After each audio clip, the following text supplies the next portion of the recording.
live from the MGM Grand Garden Arena last night. The best venue in boxing, in my biased opinion. We had Sebastian Fundora steamroll Keith Thurman in 5.5 decisive rounds, leading to a TKO in the 6th round. And I thought this was a very sharp performance by Sebastian Fundora. Ultimately, he did what he was supposed to do. This was a Keith Thurman with 2 fights heading in the 2020s, this decade. 2 knockouts in the last 11 years. Not really a 154-pounder. But you'll go on and correct me if I'm wrong, but I still think that he exceeded expectations a little bit last night in doing what he was supposed to do. Ultimately, against an overmatched Keith Thurman, I don't think any version of Keith Thurman would have beaten this Sebastian Fundora from last night.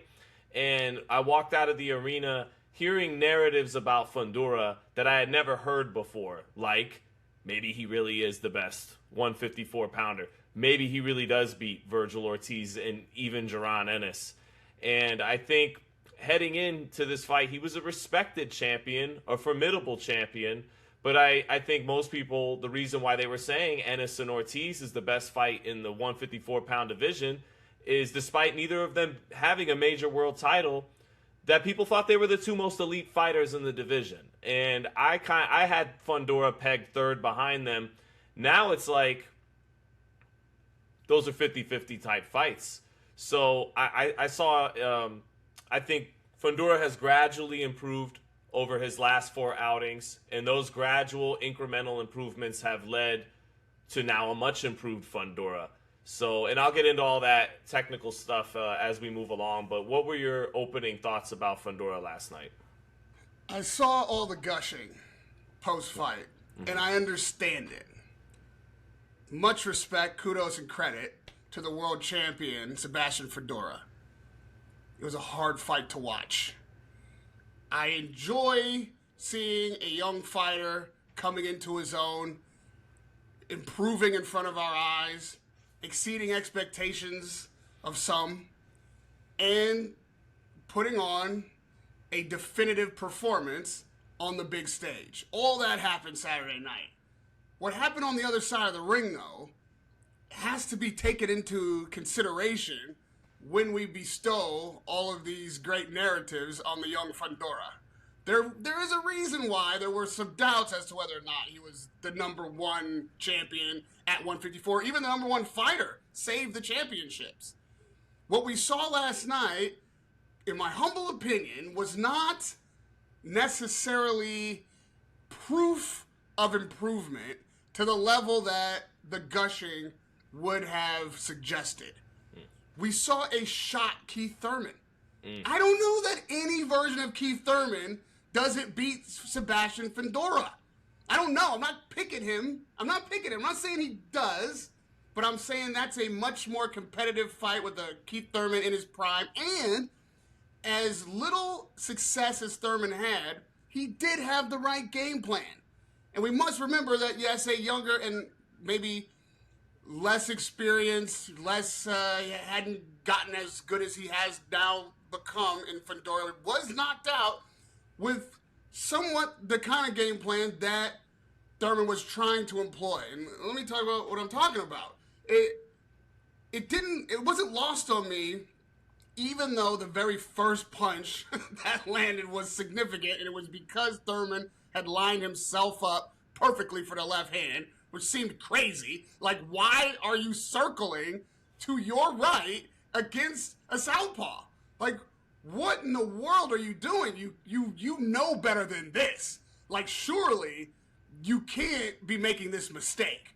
But what he was intending to do was circle to the right, bait the left, get out of the way of the left, counter punch over the left, and hit him with the big right hand.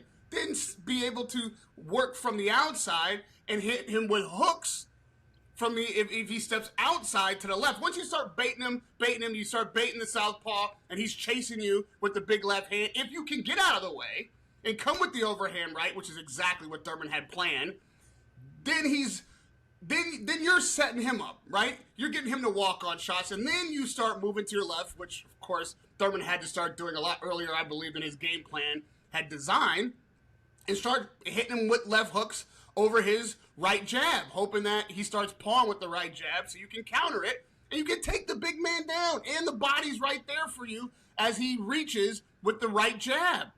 All of that, it doesn't, it's not like I need to be a former fighter or an incredible scientist who's just cracked the code. That is obvious in a way. The reason it didn't work is because Thurman can't do that anymore. Because he couldn't move quickly enough on his feet to get out of the... Once he baited him with the left, he got caught with the left. That's a huge problem if that's your game plan. There was no ability for Thurman to execute the game plan I thought was properly designed. And that's why it was hard to watch, because I would like to see what would have happened if Thurman would have been able to execute in the way that he imagined in his mind he would be. Now, with that said, if it ain't working, as we all know, boxing requires adjustments. I'm going to lay out and hear your X's and O's on the fight before we start talking about adjustments or what could have been done, if anything, once that doesn't work. It just wasn't lost on me that, I won't say there was no resistance, but there was no effective consequence for Sebastian doing exactly what he wanted to do. Thurman didn't really make him pay when he did miss, and he wasn't able to mount any kind of offense that required Sebastian Fundora to be defensively responsible. He didn't force him to do anything. And so Sebastian had fun in there. And watching that version of Keith Thurman was difficult. It was difficult. He's always been a fighter, Thurman, that jumps in with his shots. And losing a little bit off your fastball, that's already getting away with something most fighters fundamentally can't get away with. That Thurman was able to get away with at his peak, his prime, because he was gifted with a good amount of athleticism and explosiveness.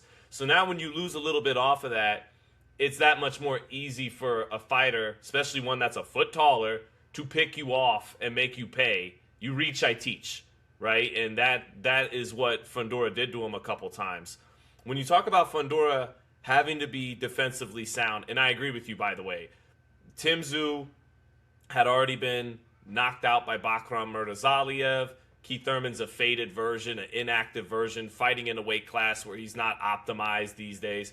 You got to see Fondora in against a prime, elite-level opponent who's going to punch back at him with the same kind of volume he does to really see what it really, really is. But that being said, when you talk about him being defensively, not forcing him to really test being defensively sound, look, he's never going to be a quarter of a Pernell Whitaker in there. I mean, God blessed him with a lot of height, and he's getting better at using that height. He's gotten a lot better at doing it. It's making him harder to beat. But the downside of his frame is his waist is not flexible, and thus there's going to be really no head movement from Sebastian Fundora.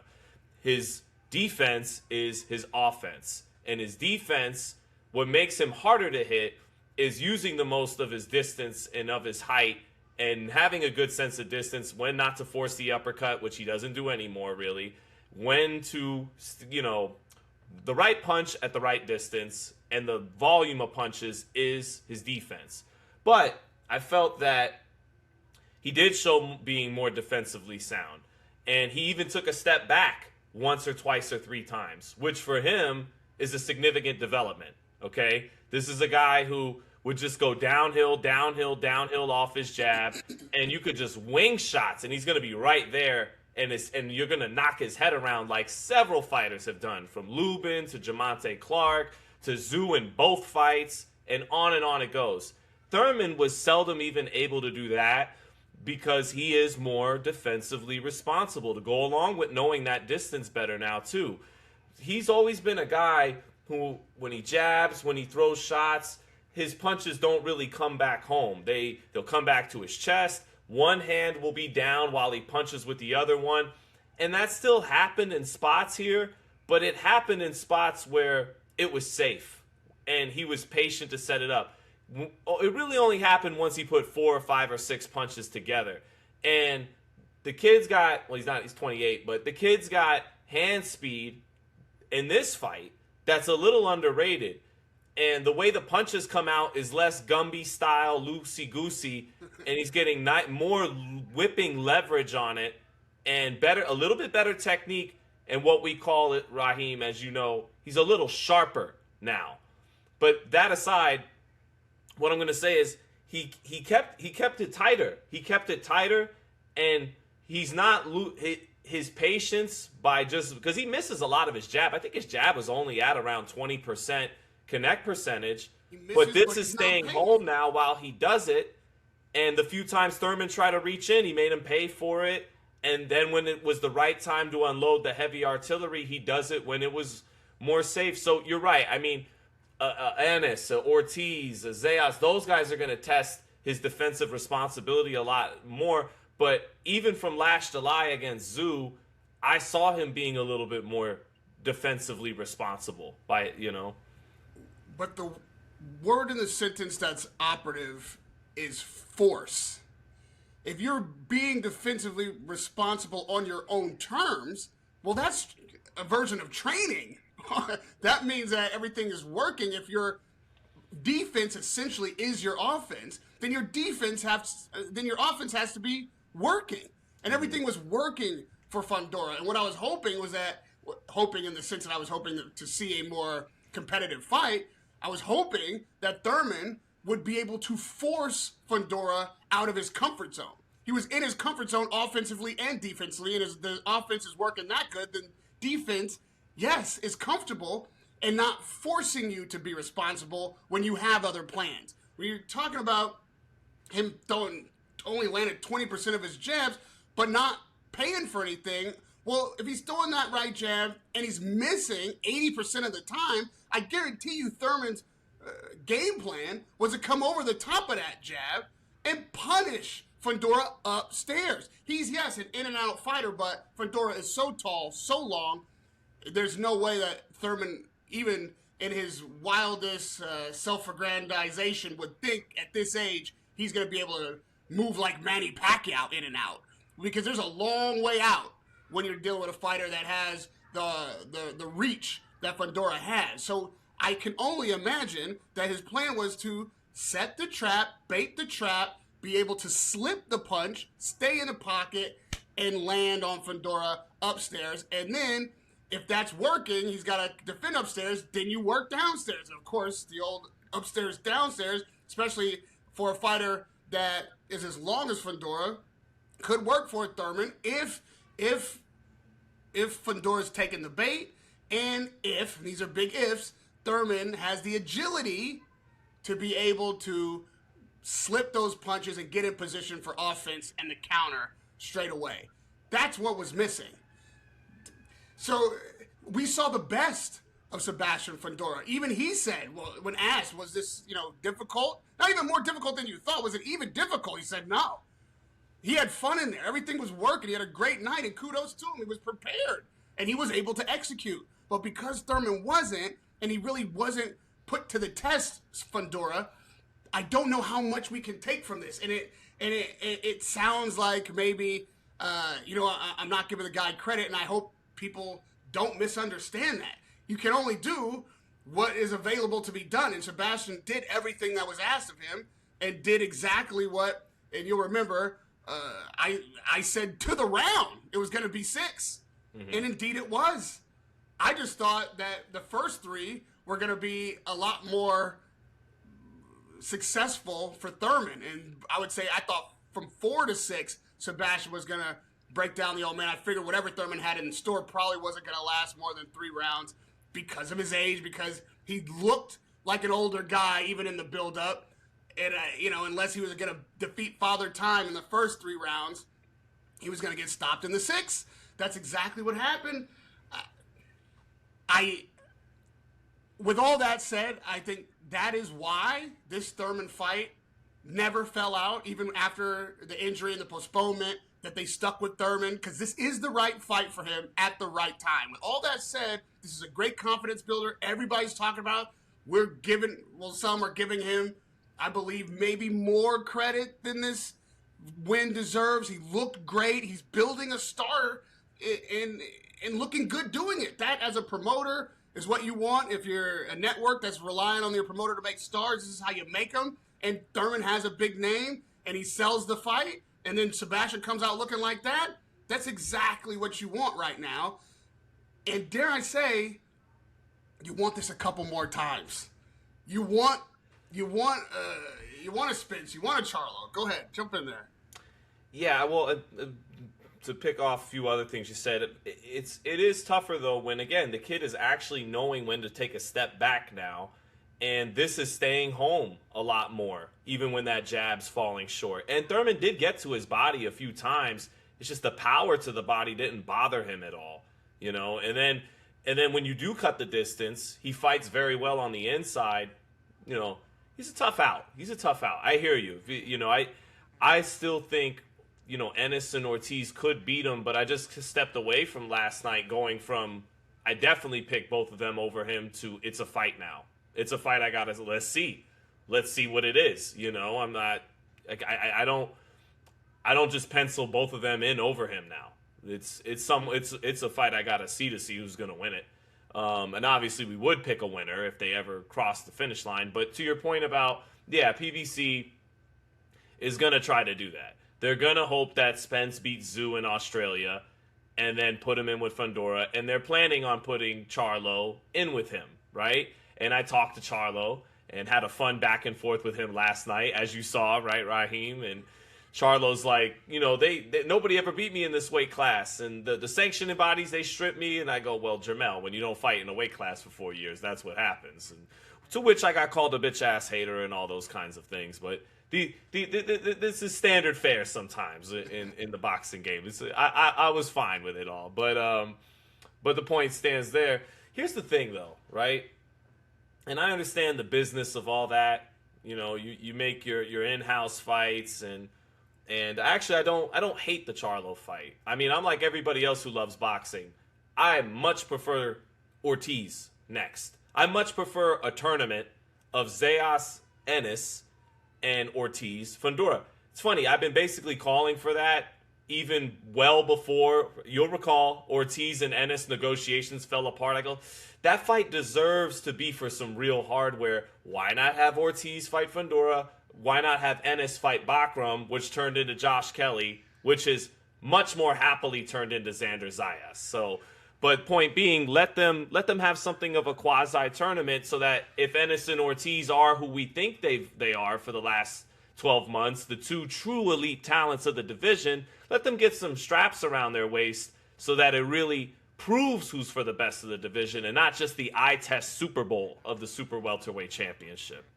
Go ahead. I like my route, and I'm going to start calling it my route because after last night, I'm hearing the echoes of exactly what you've said.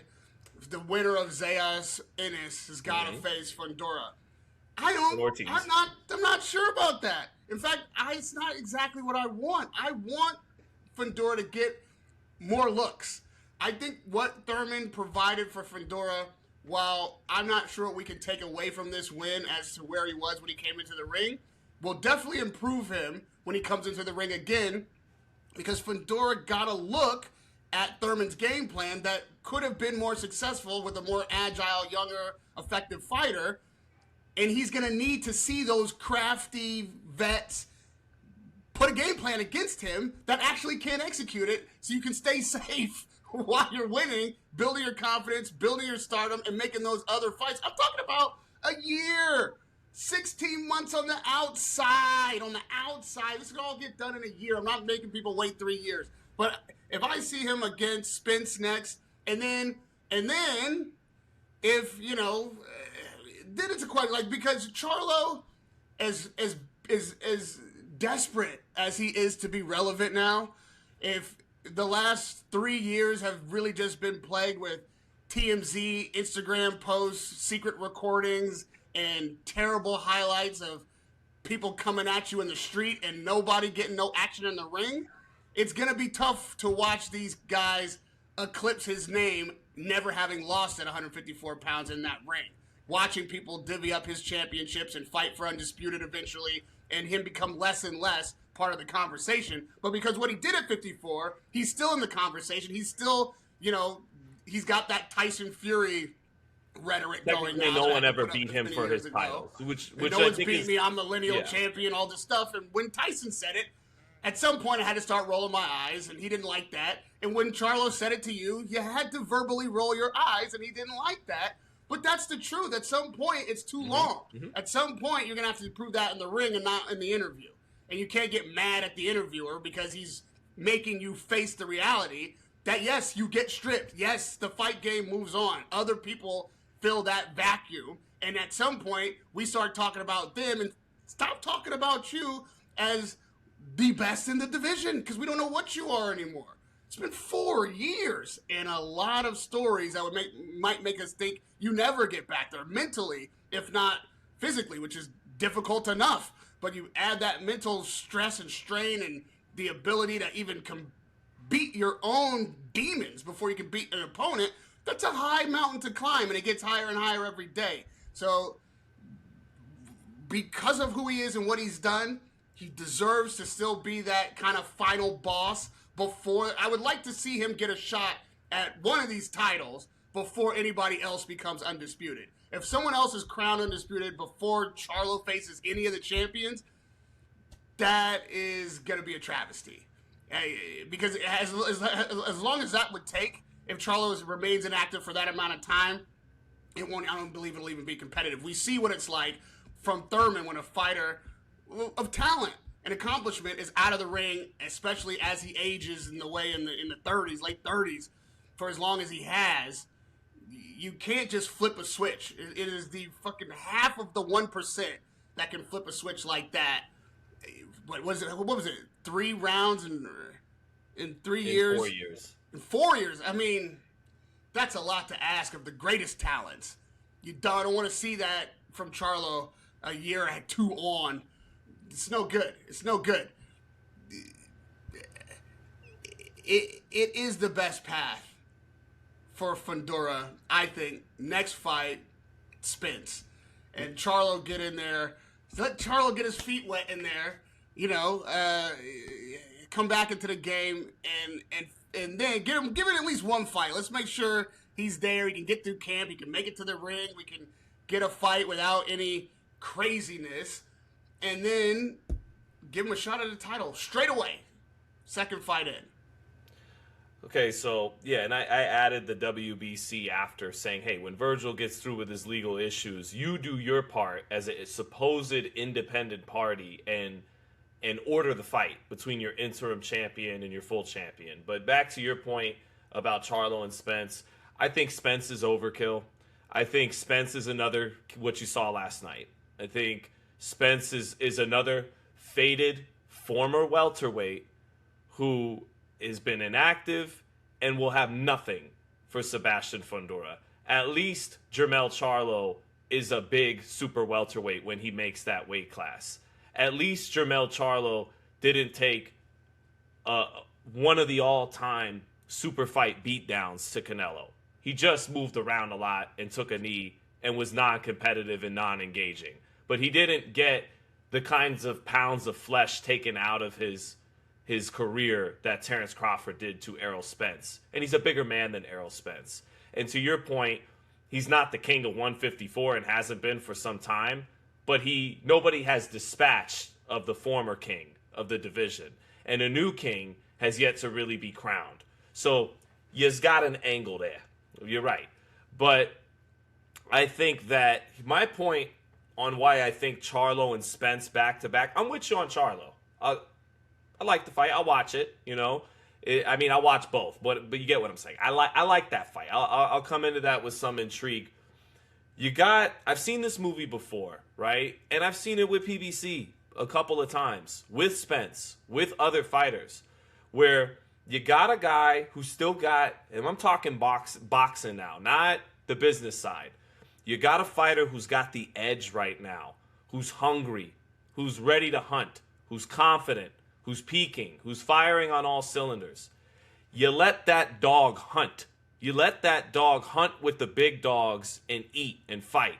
You don't domesticate them and keep them home and give them puppy chow. You don't domesticate your fighter. You don't fatten him up with paydays. Let him start feeling himself about his resume and start arguing why well, I beat this guy and I got this name and I got this name and I've done this and I'm headlining, and it starts to chip away at that edge. Now, Fondora is not as susceptible to that as other guys are. He lives a clean lifestyle. Him and his sister, I think that they feed off of each other. I think he's got a different mindset than that. But I've seen that happen before. And when you got a fighter firing on all cylinders who has that edge, that eye of the tiger, you don't want to waste it on too many what's going to turn out to be overmatched opponents. And I think Spence is completely overmatched in that matchup, even if he gets past Tim Tszyu. Charlo, okay, cool. But I think this, too, about the Charlo fight. I think he beats Charlo up. Because if you try to lay down against Fondora, right, and play keep away, he could reach you from halfway across the ring. He's not 5'8" Canelo Alvarez, who likes to throw 35 punches around anyways. And, you know, got tons of millions in the bank. You get there with Fondora, who's going to throw 50, 60 punches around, and even if that jab's missing, it's constantly staying on you. You're going to get beat up. And I don't see Charlo, even with a comeback knockout against some fighter out there, right? I don't see Charlo turning back the clock that much. Now, Jermell Charlo, who knocked out Brian Castano at that fight we were at StubHub, mwah. Like, that Jermell Charlo was a fucking problem. He could move, he could counter, he could box, he had power, he was mean, he was creative. I think that Jermell Charlo is a Hall of Famer, okay? The only 4-belt undisputed champion in 154's history. But the guy that's going to wind up showing up against Fondora, yeah, I like the fight. I think he's going to get beat up. I'm greatly entertained by the imagination that your breakdown conjured. I can see all that happening like a movie in my head as you let it unfold. However, I am going bring us back to reality. Present this with the element that you extracted from your analysis, which was the business of boxing. Yeah, I'm going to put that back into the equation. It's not only the right path, and I did speak from Fondora's perspective, which some people watching have to pay attention to when we set it up that way. I'm speaking from Fondora's perspective initially. What is, for my estimation, the best path for him? Star building, purse building is something you just referenced. Yeah. Confidence building. Yeah. And then fight building to a mega fight for a fight that earlier might just be a great fight. It is not only right, I believe, that Fondora get a seasoned veteran type of look like he got from Thurman, and I appreciate that you say, all right, well, Thurman was past it, really wasn't competitive. That's kind of, if you're calling him dog puppy chow, something like that, it's harsh, but I get it. Okay, he's food now. Oh, that's hard to say. I hate to say it, but he's food now. And then you're saying Errol Spence is also food. It's Errol Spence. He gets past Tszyu. Deserves a shot at a Fondora right now. Now maybe he is food. Maybe he never reclaims his former valor. He's only got one loss, and that's to a Terrence Crawford who's undefeated. So did Keith Thurman to Manny Pacquiao. How did that go? I understand, and we've seen the Thurman fight now. It could be mirrored by the Spence fight, but maybe not. And does Spence not deserve a shot at the title if he gets past Tszyu for all he's put in to PBC? Now I'm getting in the business of it, right? I'm not talking about rankings, I'm talking about what the promoter should do based on what these fighters have given. Outside the guys who are already fighting for belts anyways, yeah, you're right. Ennis is about to fight for a belt anyway. Zayas has titles. Ortiz has an interim title. Kelly's Kelly. He has a belt. So outside of those guys who are all fighting for a version of hardware anyways, you're right. There's no some bona fide contender out there who's put in the work over the span of their career and is the name that Spence is or Charlo is that automatically deserves. Darrell Valsaint is coming up, but he's not there yet. But listen, yeah. Mr. Van Saint. Yes. Give me a minute, yes, right? Sorry. Errol Spence will never have a better shot if he beats Fondora at a world title than he will have against Sebastian. I mean, if he beats Zoo, then he will have against Sebastian Fundora on the heels of that win.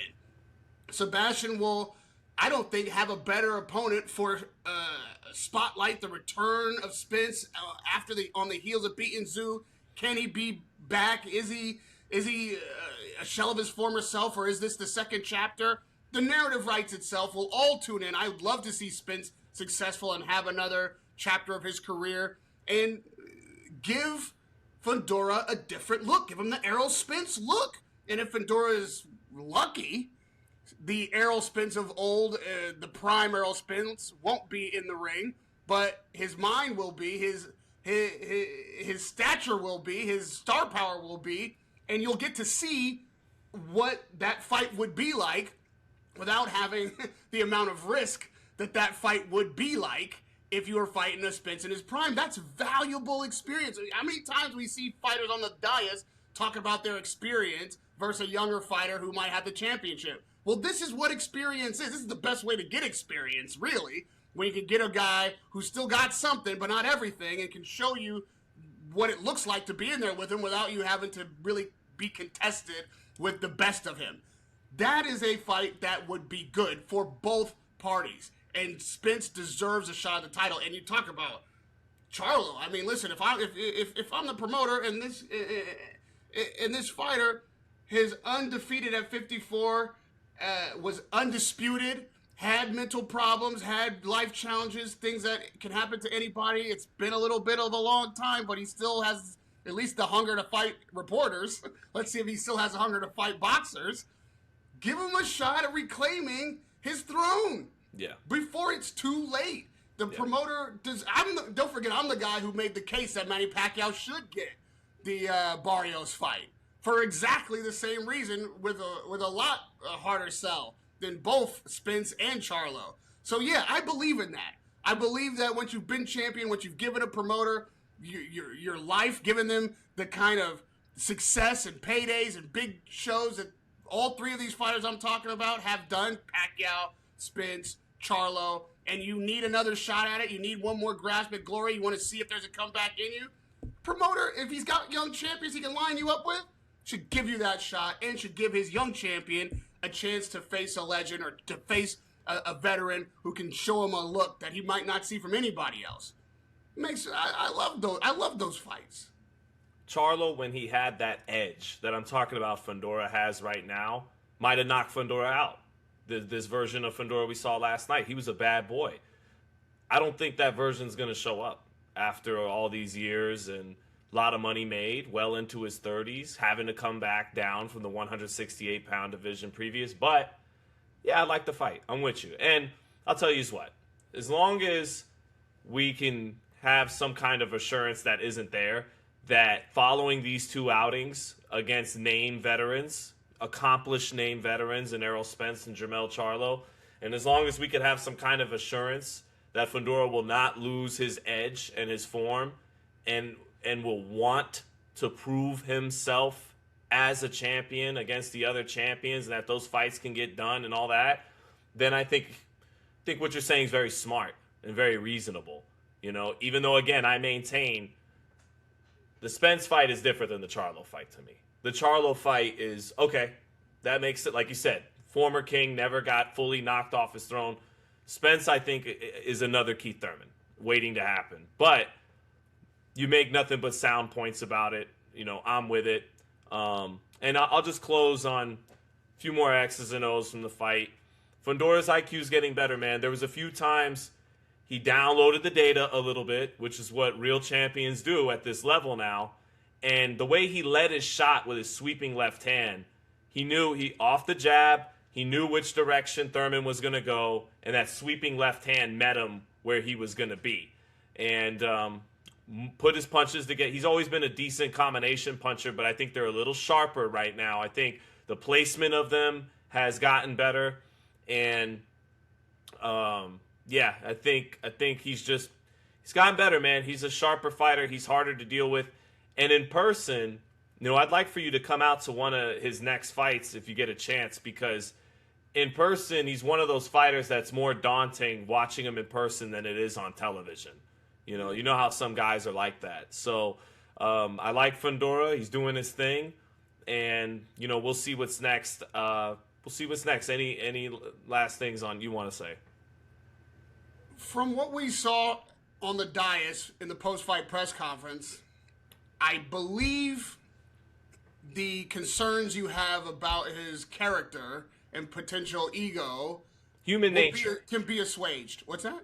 Human nature. It's not so much I'm worried about the dynamics of right. That but what is can more do human it nature to than a ego? lot of fighters, and even fighters with character. I know what I'm saying. Yeah. What I hear from the stage in the post-fight might assuage those concerns, because the team, you have to, it wasn't him speaking, but who was speaking for the team in the post-fight press conference? Samson Lukowitz. We're PBC through and through. If it's PBC, we're good. Well, what the path I'm talking about is what's best for PBC, for sure. And, he talked about the Ortiz situation, and he backed Oscar, and Ortiz might be out of the ring for another year. Hopefully that is not true, but quite possible. We've seen that movie before too many times. And Fondora, I believe, wants to be PBC king. And WBC, as he says himself, is enough for him. which is already like, okay, that could be a problem. But because he wants to be king and throw off these other championships as not as valid, or he's not going to put up with the nonsense, I believe that actually makes great unification fights. And this is going to be a bit tongue-in-cheek, but also probably true. If you're a champion holding one of these other belts and the guy tells you, well, if I beat you, I'll just vacate. You can't hold him to that, but imagine, right? If you're thinking, well, I can face this kid and then either acquire the WBC, or if somehow this guy beats me, that title's going to be up for grabs immediately. He's going to vacate it. He's not going to want to pay the sanctioning fees or do the mandatories. He's a WBC guy. We might be entering that kind of era, which might be the answer to this Zuffa thing, which is, guys are picking and choosing which sanctioning bodies they value the most, not wanting to pay all the fees, not as concerned with being undisputed, and want to represent their sanctioning body that has bestowed the championship on them as the premier championship. And now you, as other sanctioning bodies, whichever one it is that the fighter wants to represent, have to prove that your championship is more valid than mine. And I won't even pay your sanction fees. I won't even defend that belt. I'll go beat that fighter, acquire that belt, and then throw it back into the ocean. And I'm WBC champion or IBF champion or whatever the case. That could be an eventuality based on how the dynamic of boxing is set up. And we cannot sign off, Sean. I'm afraid that I'm not going to allow you to punch out just yet, pun intended. We got to talk about the stoppage. We got to talk about Keith Thurman post-fight press conference claiming that the referee should never be assigned to a championship fight again. Now, I have to confess, because I was on the road, shout out to Thundercat. I was on the road with Thundercat on tour, and I wasn't able to watch the fight live. Also, I'm in the United Kingdom, so this fight comes on 3, 4 in the morning. It's crazy. I'm on a tour bus. Conversation for another day. Flex. This was not a fight I watched with the live audience. So I was searching to look for something else. And as you do forget when you're in this business, sometimes you can't go on any kind of social media or anything if you haven't seen the fight yet. I'm a victim of my own ignorance.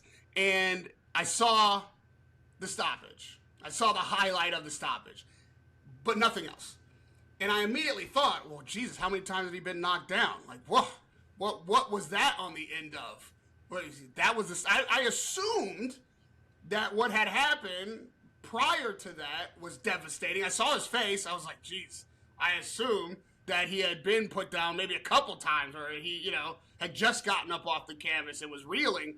And then, of course, when I watched the full fight, I was like, I felt like that's a time for the corner to throw in the towel. It's not like I'm mad about the stoppage and like I can see where you're looking at Thurman's face. Maybe you're looking at his eyes. There was a minute before the knock, well, I guess the stoppage, where he retreated to the ropes, took a big gasp of air as he like looked up like to me, that was a moment that was a bit telling where I started to worry for him. However, I went into that post-fight thinking, okay, I can understand stopping the fight, preserving that fighter, trying to do your best to protect him, especially on the heels of what we've just seen in boxing. And, that can't help but be top of mind to a referee. But that's a time for the corner to stop the fight. You do have to consider, as a referee, as an official, you do have to consider who's in there with you. You have to know the history of the fighter. That has to be taken into consideration. The fact that it's a championship fight also has to be part of the equation. This is Keith Thurman, who he correctly notes has not only not been down in this fight, never been down. Mm-hmm. He is a veteran. He's a former world champion. It's in a world championship fight, and he is moving. He is defending, even if he is not mounting much offense, even if he looks crazy, even if he's bleeding from the face. Yeah. He's not out on his feet. That's not the time for the ref to protect the fighter. That's the time for the corner to protect the fighter. If the corner says they know their fighter best and it ain't time to throw in the towel, then let this man fight on.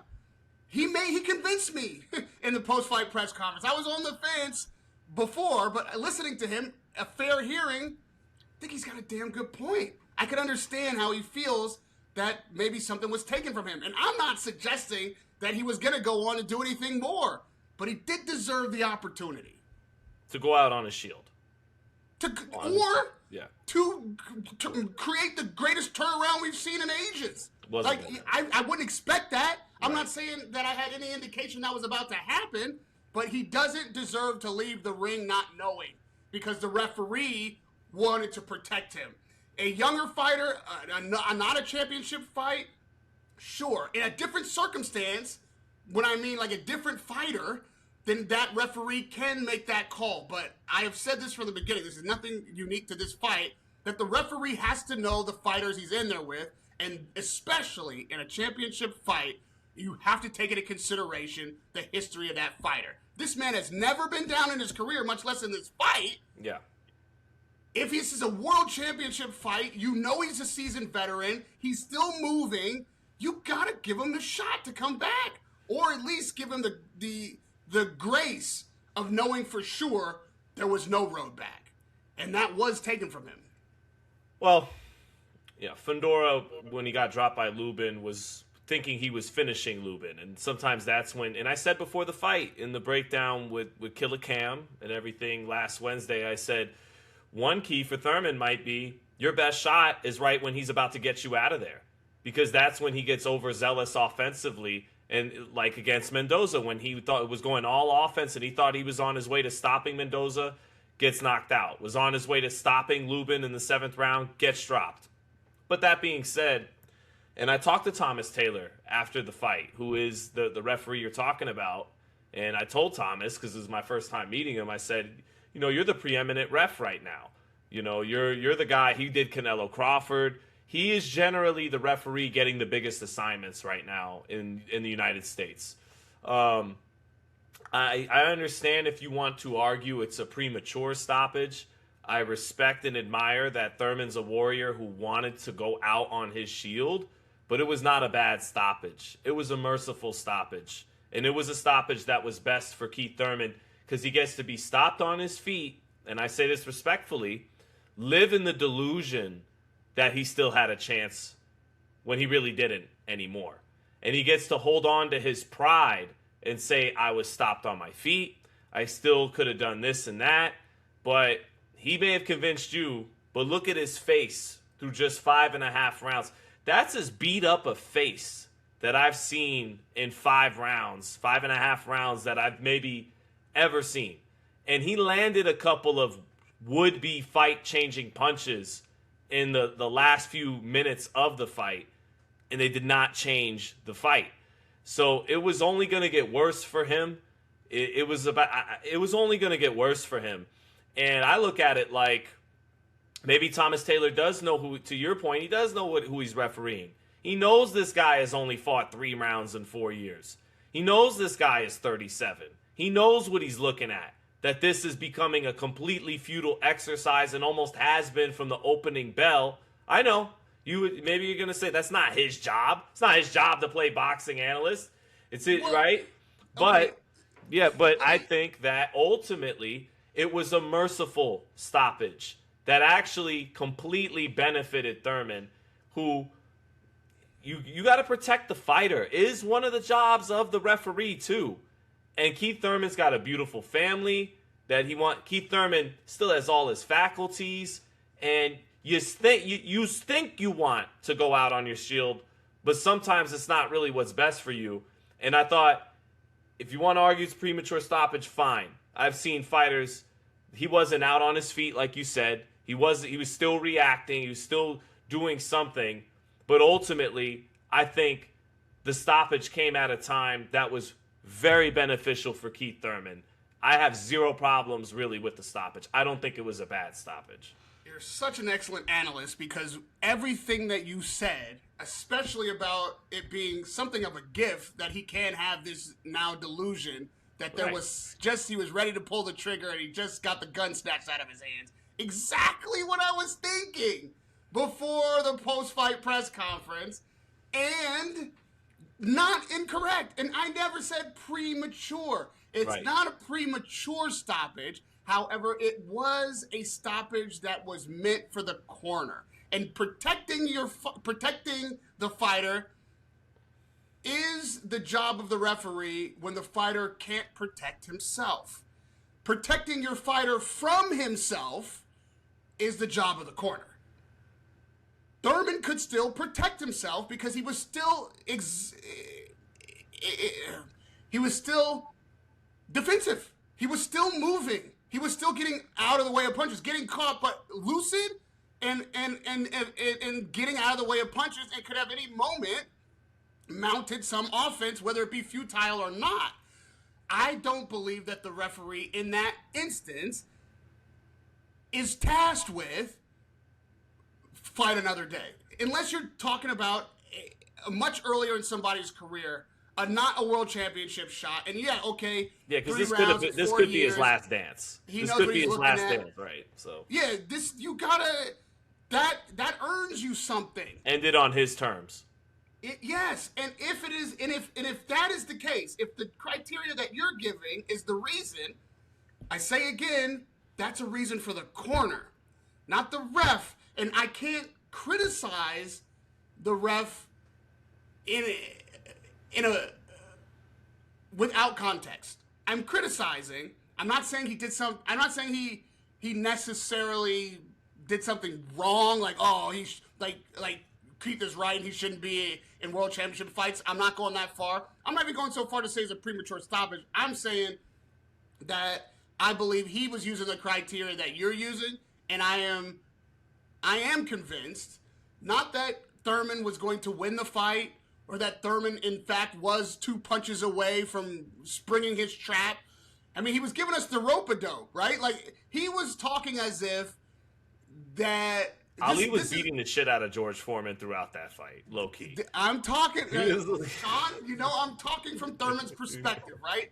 He, according to him, basically what he was saying was, you were seeing the rope-a-dope in there. Like, this was part of the plan. And if Ali had been stopped in the 7th, then we would never have gotten the 8th. That made him an icon. Or that made him an icon, but you know what it did to the history of boxing. Thurman's convinced that he was headed towards that kind of turnaround. And because the game plan was, I believe, correct for potentially, if a fighter had the ability to spring that kind of trap, a trap like that could have been sprung. To your point, and to Thurman's point initially, yes, that Fondora is susceptible to getting reckless, to now throwing a bit, lazy setup punches, to getting out, as they say, over his skis and forgetting about defense altogether. We've seen him knocked out before, 2-punch, 2-piece. If you can land that punch while he's overextended, maybe we do see it. I'm not saying that's what I expected to see, but I am saying that if he believed in Keith Thurman and his corner believed that he still had an opportunity to set and spring that trap that they designed according to them, they deserved the chance to do it. And if anybody knew that that wasn't going to happen, or this wasn't the game plan, or there was no opportunity for that eventuality, it's the corner. Until and unless Keith Thurman stops moving his feet, stops moving his head, is not throwing punches back, and can't defend himself, then you take it out of the hands of the corner, and the referee says, this guy can't defend himself. He's about to be lined up for a punishment that he, may not recover from. I've got to step in if the corner won't. That's always, to me, this should be the referee's disposition. Now the corner won't do it. I have to.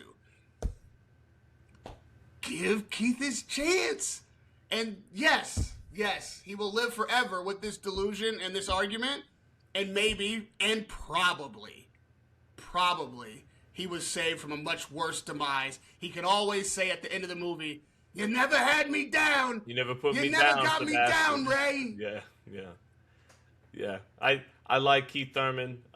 If this is the last, I suspect this is at the least the last time we see him on the real championship stage. Might be the last time he ever fights. He may have one more fight to end on his terms, to your point, get out of here with a win.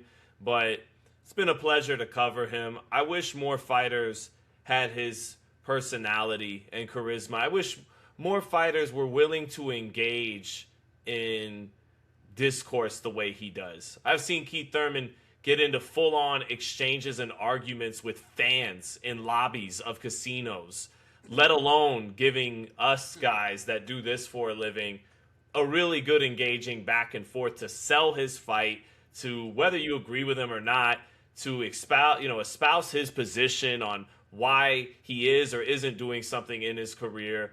I give a major tip of the hat to Keith Thurman. He's been one of the coolest dudes to deal with at the championship level.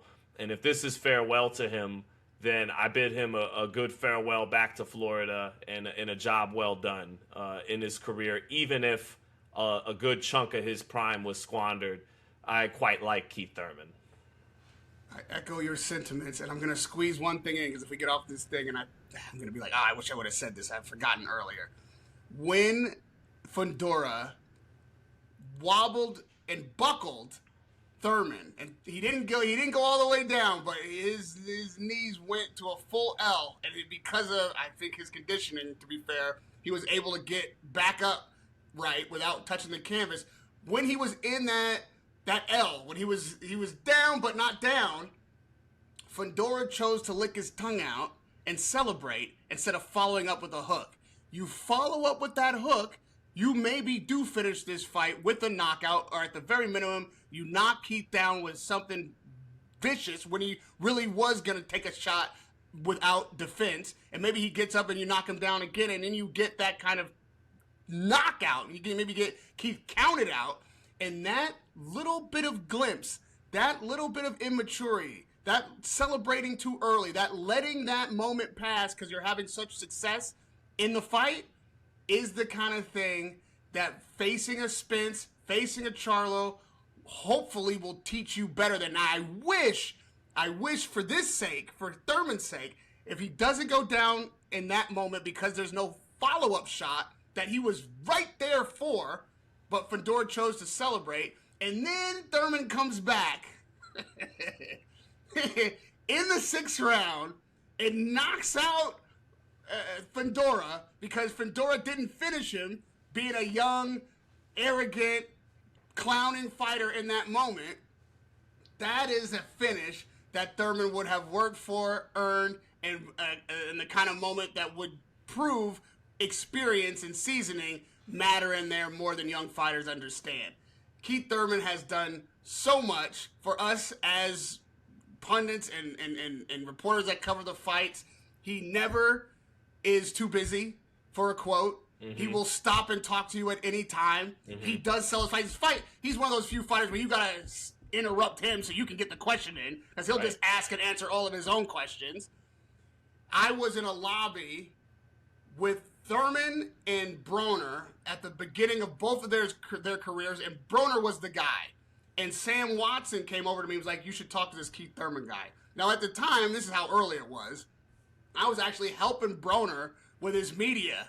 He was, he really had no media training. A lot of people wanted to talk to him. He didn't know how to filter. He didn't have anybody helping him. And while I was covering the sport, I was also, and transparently, helping Broner organize his press and speak effectively to the boxing media. And Sam came over and said, you need to be talking and working with this guy.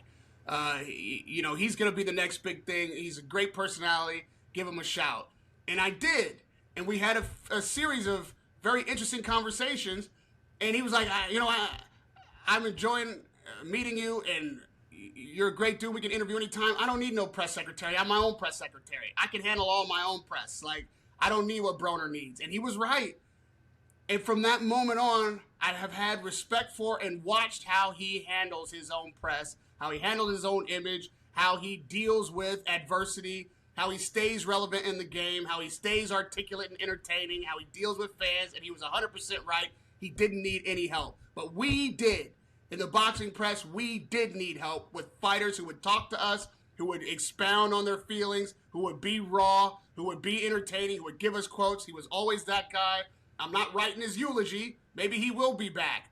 But if he's not in the ring, he should certainly be ringside, and he deserves a great deal of gratitude from all of us in the press. Certainly from me personally, never lost respect for this fella. So much so that I would wish he really did get another round or two to try to finish the way he believes he could. But if he doesn't finish the way he wants to in the ring, we should hold this guy up in the boxing community and let him finish out his career in front of that camera, on that microphone, and with a round of applause from all of us. Keith Thurman is a class act. One of the ones in boxing that is unblemished. Absolutely. And, now I got to share my Keith Thurman story, too. So after Sean Porter and Errol Spence have a great fight at Staples Center back in 2019, I'm interviewing Keith, walking out the arena. The interview's over. He meets up with his wife, because I'm following him out the arena for the interview. And he's like, him and his wife are so nice. They go, you want a hot dog? Because they got the outside vendors right outside of Staples Center. And they get me a hot dog. And Keith's like, so yeah, man, what do you think about me doing this media stuff? Because I believe he was at the booth before they go to ringside for the fight. And he did it, and he was like, yeah, man, I like to do, I want to get into this media stuff. And I go, well, you'd be great at it, and he actually asked me, what do you think I should do to be great at it? And I was like, just watch a lot of tape, because you already know the sport and have a great personality and everything. Just make sure you do your homework on each and every fighter. And then I told him, and then you kind of got what Stephen A. Smith has, in that you're colorful and you could get, and he goes, yeah, but he's like, yeah, but I feel like he doesn't have enough substance, and I'd want to have more substance than that and all that. So Keith, if you want to join this side of the media, I welcome you with open arms, brother. Because you're a great talker and got a great personality. So, yeah, Raheem said it best, a class act to deal with throughout his career. Shout out to Sean Zettel and Cameron in the build-up show on this fight for PBC. Yeah. Even if you haven't seen it and have already seen the fight, go back and watch it. My man right there, shut it down and set it off. Congratulations, bro. I really enjoyed that. Thanks, they needed that. I can't wait to see you back in that role. I had Fondora by knockout, so I'm 1-0 to start. You had Fondora by knockout. Yeah. Interviews is incredible. Analyst extraordinaire. That